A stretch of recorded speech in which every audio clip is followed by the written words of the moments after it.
Amor, ginusto mo yan, te. Part-time daw kami, part-time. Yeah, mag-a-attend lang kami ng painting. Yeah, magkano kaya tip sa akin ni ate? Ayun na, kailangan malasing niya na lang ako mamaya. Update. Tita. Umuulan pa yan.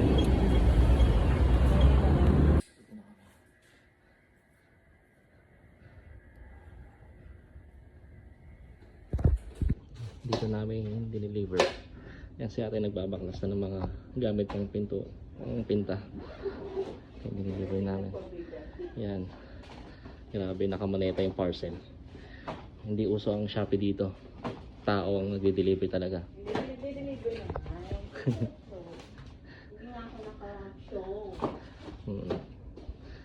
Debating yung pinagpa-part namin ni ate. Alright.